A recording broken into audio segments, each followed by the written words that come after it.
Hi, and welcome to another video from the CTAD Clinic. My name is Dr. Mike Lloyd, I'm the director of the clinic, and today I'm going to be talking about the methods of diagnosing dissociative disorders. The process begins with a referral from a healthcare professional, so that's often a GP or a psychiatrist. Within the UK there might be different systems elsewhere in different countries, and sometimes people self-refer, but generally speaking the clinic really only works with referrals that have support from healthcare professionals. The process of obtaining a diagnosis can be quite lengthy. Understandably, this is a very complex condition, and we have to exercise caution and care in the therapeutic process. What I'm going to talk about today is our version, the CTAD Clinic's version of undertaking the diagnostic assessment. Some people obviously will do it in different ways, but I do think that if a diagnosis for something like DID is done very quickly, it often means that information can be left out. So we prefer to go for a lengthy and cautious approach. It's also important to recognise that things can change over time, so that a diagnosis may demonstrate some features but not actually cover everything that could be present within a person. So as time moves on, for example, if a person moves into therapy, it's possible that different aspects of that dissociation may become apparent, in which case the diagnosis is amenable to change. To begin with, the referral should send over some background information, some history of symptoms and presentation of the individual. It probably will contain some aspects of a description of trauma, but it's not necessary to put a full and detailed account of a trauma that a person has sustained, as the diagnosis is much more focused on the symptoms that present rather than the nature of the trauma that may have caused that in the first place. It is always helpful to know that a general idea of what a person may have experienced in life, so that we can be compassionate, we can be thoughtful about the nature of the specific questions that might get asked. But the diagnostic process in of itself doesn't contain a detailed trauma history. As part of the referral criteria, it's important that two things are done. So these are downloadable screening questionnaires from the CTAD website. One is the Dissociative Experiences Scale, and one is the Somatoform Dissociation Questionnaire. Both of those need to be downloaded and completed by the person being referred.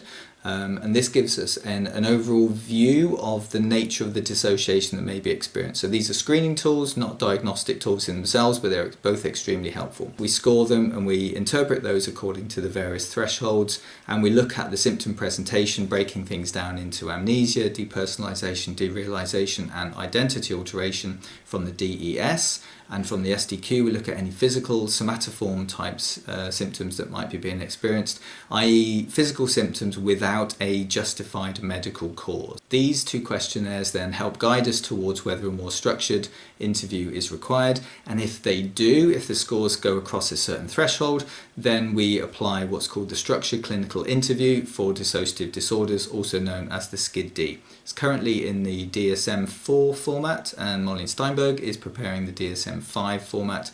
That's the Diagnostic and Statistical Manual, and as and when the DSM-5 version is available, then we'll be moving on to that. The SkidD interview can take a long time, can take sort of maybe 2 sessions of 2 hours or a single session of 3 hours, and it analyses the 5 key areas of dissociation that we're looking for in terms of symptomology. We have amnesia, depersonalization, derealization, identity confusion, and identity alteration. So it's a thorough and structured interview. The booklet is over 80 pages long, so it does take a long time. It requires training to be carried out and analysed and interpreted accordingly. Again, this is not a trauma interview, so we do not ask detailed questions about the person's background. It's all about the symptomology, maybe how long symptoms have been presented, the level of distress that might be being experienced, but not actually the nature of any trauma that a person has gone through in their life. There are also follow-up sections, which means that if more detail is required on any of the factors that have been covered in those 5 sections, we can spend a bit of time, review, and go into a little bit more detail. So an example of that would be if a person has talked about having a child part or an alter within the DID system. There are follow-up sections which allow us to ask more in-depth questions about that, again without being too intrusive, but to gain a deeper picture of what is going on.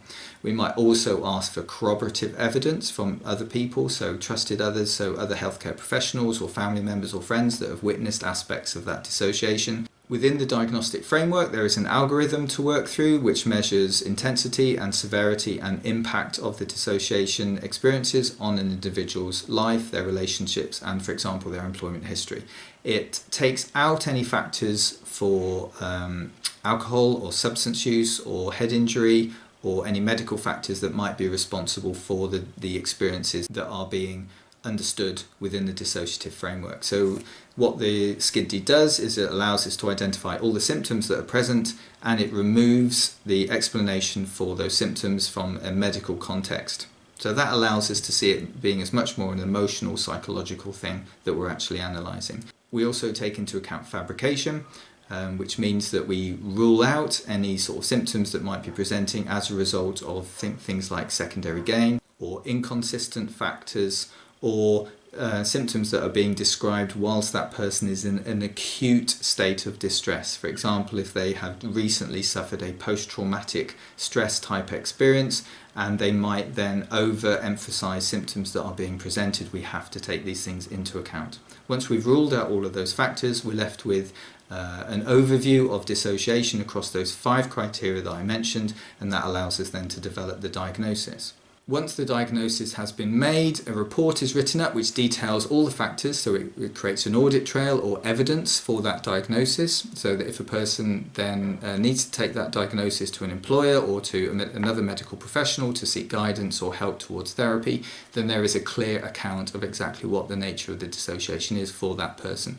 It's really useful to have that, because if a person then enters therapy, you can use the report to start targeting where that person needs the therapy to address straight away. In terms of the stabilisation, it'll show you whereabouts the more fragile aspects of that person's personality, their identity or their dissociation sits, and allows you to sort of build a therapy around that. So the report has recommendations for progressing through therapy, and also is useful as an education tool for helping the reader understand what the diagnosis is. Alongside the diagnosis, you can also provide some educational materials, so leaflets or the DVDs from First Person Plural that we offer to people. It's important, as with any diagnosis of a condition, to feed this back compassionately, so I try and organise a separate feedback session.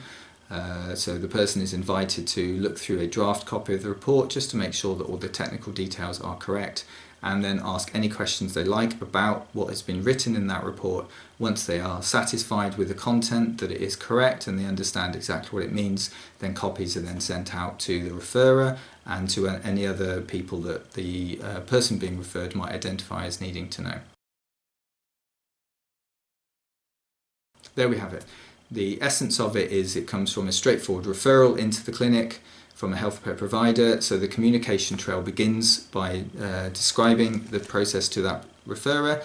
The person is involved in every step of the way, is reassured about the nature of the process that takes place, with an understanding that it is not a trauma-based assessment, it is a symptom-based assessment. The DES and the SDQ are used to screen people coming into that process. If they meet the thresholds for that, they move on to the SkidD, that's the structured clinical interview, and following the results of the structured clinical interview, a diagnosis is made which is then fed back in the manner in which would help that person in the best possible way. The referrer is kept informed of this process at all times, and recommendations for treatment come out of the diagnosis. I hope that's been helpful. I'm sure there are many more questions to have, so please leave any questions or comments that you might have in at the end of this video, and I will do my best to answer those. In the meantime, please take care of yourselves, and thank you again for listening.